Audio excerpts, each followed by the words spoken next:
सुनो, तुम्हारे बाबूजी तो कब के गुजर गए। अब उनका जो सामान है वो पड़े पड़े कबाड़ा हो रहा है।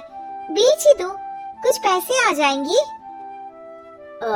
बात तो सही है। अगले संडे फुर्सत में यही करेंगे।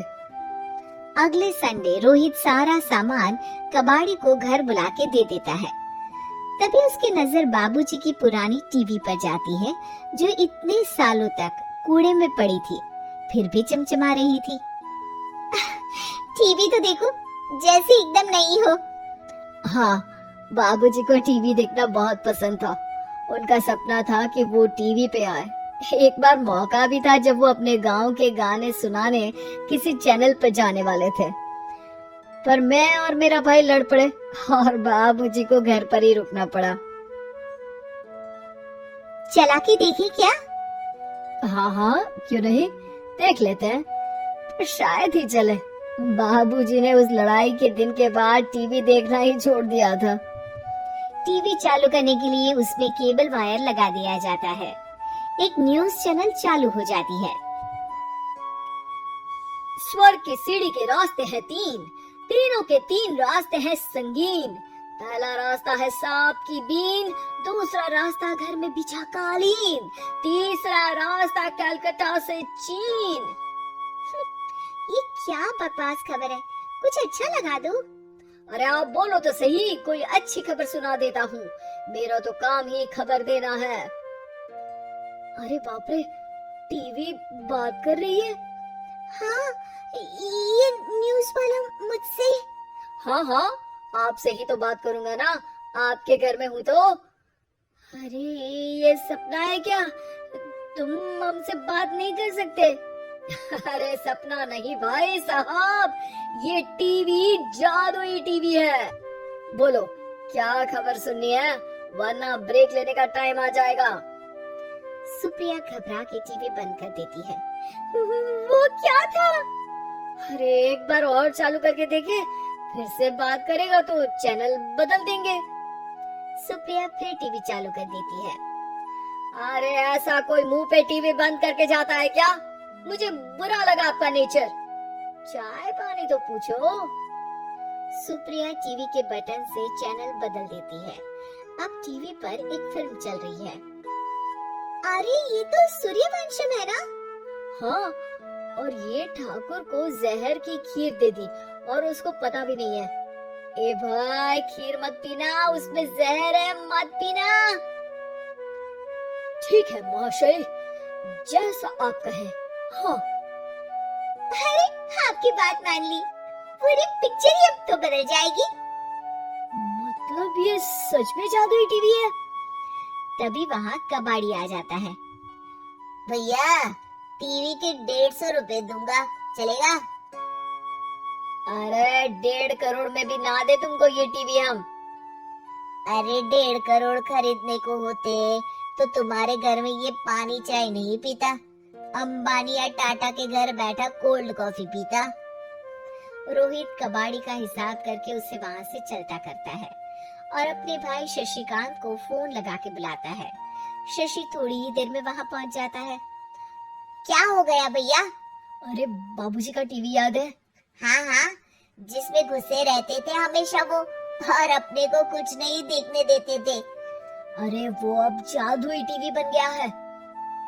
भैया, आपकी बकवास करने की आदत अब तक नहीं गई। अरे आपके घर में बच्चे हैं, अब तो बड़ों जैसी बात करो। रोहित जाके टीवी चालू कर देता है। टीवी पर एक जादू का शो हो रहा है जिसमें एक जादूगर है। अब मैं अपनी टोपी में से कबूतर निकालूंगा। श्रिंग ब्रिंग शरिंग बम फोपा फुफी फुफाबाऊ। टीवी से कबूतर निकलता है और शशिकांत के सर पर आकर बैठ जाता है। भैया, ये क्या हो रहा है? भैया इसे उड़ाओ। ए कबूतर, जा जा, कबूतर चल निकल। अब मैं टोपी में से सांप। सांप सुनते ही शशिकांत कांप जाता है और भाग के टीवी बंद कर देता है। भैया, सॉरी भैया, मैं समझ गया ये सच में जादुई टीवी है, पर एक बार और ट्राई करते हैं। पर भाभी, कोई दूसरा चैनल लगाओ जिसमें डर ना लगे। सुप्रिया टीवी चला देती है और न्यूज लगा देती है। अरे कितने दिनों बाद मुझे याद आया, बताइए क्या खबर सुनाओ। और ये नया आदमी कौन है?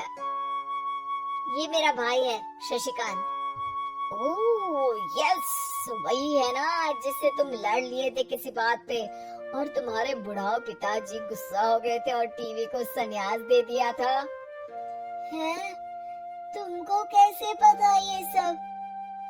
इस टीवी में रहने वाले आदमी से लेकर कबूतर तक को तुम्हारे बाबूजी और तुम्हारी बातें पता है, इसीलिए तो ये जादुई टीवी है। ये टीवी क्या कर सकती है वैसे? तुम जो मांगो दे सकती है। कहानी बदल सकते हो, खबर बदल सकते हो, कोई चीज मांग सकते हो। अरे भैया, ये टीवी मैं लेके जा रहा हूँ। बाबूजी का लाडला तो मैं ही था ना। और ऐसे कैसे? मैं बड़ा बेटा था, अब तक मेरे घर में टीवी थी ना। अब तक कहाँ गए थे पिताजी के लाडले? तुम्हारी गलती का एहसास भी है। अरे भैया ज्यादा ना बोलो वरना भूल गए आपके दांत तोड़ दिए थे मैंने उस लड़ाई में। मेरी बीवी के सामने मेरी बेइज्जती करता है। रुक। दोनों भाई हाथापाई पे उतर जाते हैं। रुक, बताता हूँ तुझे कि कौन बड़ा है। अरे छोटे का दम तो देख लीजिए आप। ये खबर आपके बाबूजी को देता हूँ। तभी टीवी अचानक बंद हो जाता है। अरे शायद टीवी नाराज हो गया। और लड़ लो, आए बड़े खली बनने। टीवी से एक तेज रोशनी निकलती है और टीवी में बाबूजी दिखाई देते हैं। बाबूजी आप इतना चकरा क्यों रहा है? अपने बाप को नहीं पहचानता क्या? ये तो ऐसा ही है बाबूजी। प्रणाम बाबूजी। अरे चुप कर, तुम दोनों ही उल्टे हो। तुम्हारी वजह से मैंने टीवी में आने के सपने को छोड़ दिया, तुम्हारी लड़ाई की वजह से। और तो और, जितना मैं अपनी बीवी को नहीं देखता था उतना टीवी को देखता था, वो भी छोड़ दिया तुम दोनों की लड़ाई की वजह से। और अब मरने के बाद जब मैंने टीवी को जादुई टीवी बना दिया तो भी तुम इसका फल लेने की जगह लड़ रहे हो। अरे तुम तो लायक ही नहीं हो। अब तुमको बाबा जी का ठुल्लू भी नहीं मिलेगा। बाबूजी चले जाते हैं। टीवी बंद हो जाता है। रोहित और शशिकांत गिड़गिड़ा के टीवी के सामने हाथ जोड़ के बाबूजी को बुलाते हैं, पर टीवी सिर्फ धुआं निकालता रहता है।